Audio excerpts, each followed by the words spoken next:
భారత్పై ట్రంప్ విధించిన సుంకాలు ఇవాల్టి నుంచి అమల్లోకి రానున్నాయి. భారత్పై 25% సుంకాలతో పాటు పెనాల్టీ విధించారు ట్రంప్. అదేవిధంగా పలు దేశాలపై భారీ సుంకాలను విధించారు. ఇక సిరియాపై అత్యధికంగా 41% టారిఫ్ విధించారు.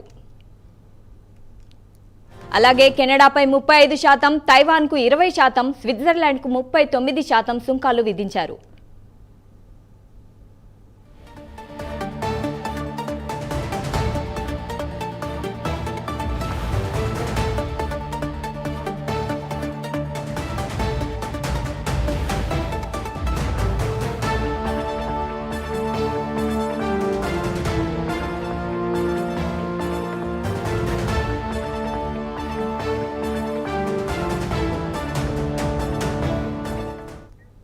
భారత్పై ట్రంప్ విధించిన సుంకాలు ఇవాల్టి నుంచి అమల్లోకి రానున్నాయి. భారత్పై 25% సుంకాలతో పాటు పెనాల్టీ విధించారు ట్రంప్. అదేవిధంగా పలు దేశాలపై భారీ సుంకాలను విధించారు. ఇక సిరియాపై అత్యధికంగా 41% టారిఫ్ విధించారు. అలాగే కెనడాపై 35%, తైవాన్కు 20%, స్విట్జర్లాండ్కు 39% వరకు సుంకాలు విధించారు. ఈ విషయంపై మరింత సమాచారం మా నేషనల్ బ్యూరో చీఫ్ కళా ఫోన్లో అందిస్తారు. కళా, చెప్పండి. ఇక్కడ మనకు సిరియాకు అత్యధికంగా కూడా 41% టారిఫ్ విధించినట్లు కూడా అమెరికా కొద్దిసేపటి క్రితము కీలకమైనటువంటి ఏదైతే 92 దేశాలకు సంబంధించినటువంటి పూర్తి లిస్టు కూడా టారిఫ్ విధించినటువంటి లిస్టు కూడా అమెరికా కొద్దిసేపటి క్రితము ప్రకటించడం జరిగింది. అయితే ఇక్కడ ముఖ్యంగా మనకు భారత్ దాదాపు ఇంతకు ముందు కూడా 10% మాత్రమే టారిఫ్ ఏదైతే వాణిజ్యపరమైనటువంటి ఒప్పందం నుంచి జరిగినటువంటి చర్చల్లో ఉన్నది. అయితే ఏదైతే కీలకంగా భారత్ పై 25% టారిఫ్ ని విధిస్తున్నామంటూ కూడా నిన్న చేసినటువంటి ఏదైతే ప్రకటన ఉందో అది ఈ రోజు నుంచి కూడా అమలుగా వస్తుంది అన్నటువంటిది ఒక నిర్ణయాన్ని కూడా నిన్న కీలకంగా కూడా అధికారికంగా కూడా ప్రకటించడం జరిగింది.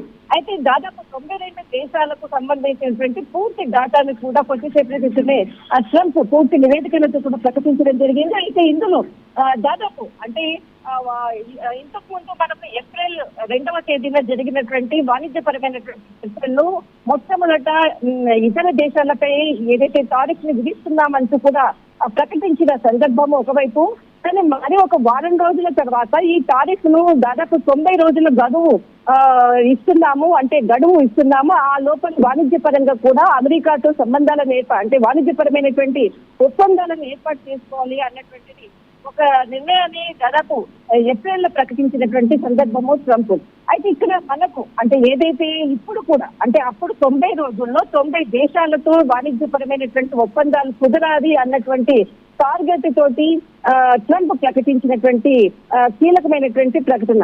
అదే విధంగా ఇప్పటి వరకు కూడా దాదాపు కేవలం 14 దేశాలు మాత్రమే ఏదైతే వాణిజ్యపరమైనటువంటి ఒప్పందాలను కుదుర్చుకున్నది ట్రంప్ ప్రభుత్వంతో. అయితే దాదాపు ఏదైతే 90 దేశాల టార్గెట్ అనుకున్నాడో 90 కాదు, కేవలం 14 దేశాలు మాత్రమే వాణిజ్యపరమైనటువంటి ఒప్పందాలను ఏర్పాటు చేస్తుంది.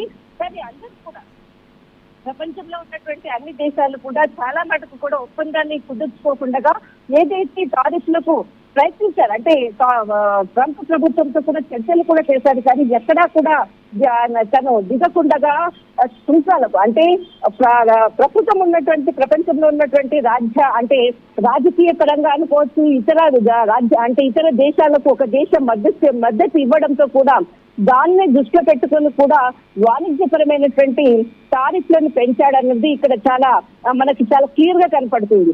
ఎందుకంటే ఇరాన్ ఇజ్రాయెల్ కు సంబంధించినటువంటి యుద్ధ సమయంలో ఇరాన్ కి సపోర్ట్ చేసినటువంటి అనేక దేశాలు కూడా మద్దతు ఇవ్వడం జరిగింది.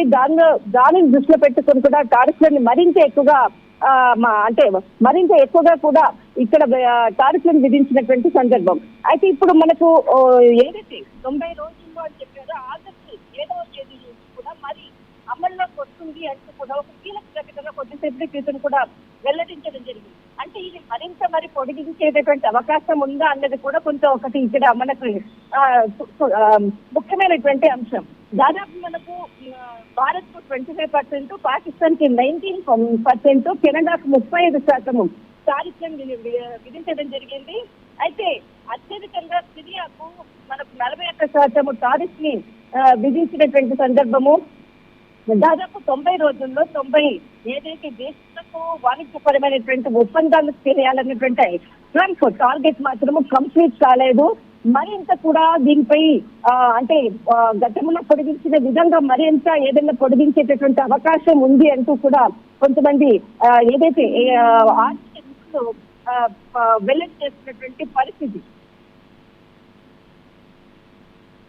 రైట్, థ్యాంక్ యూ కళ.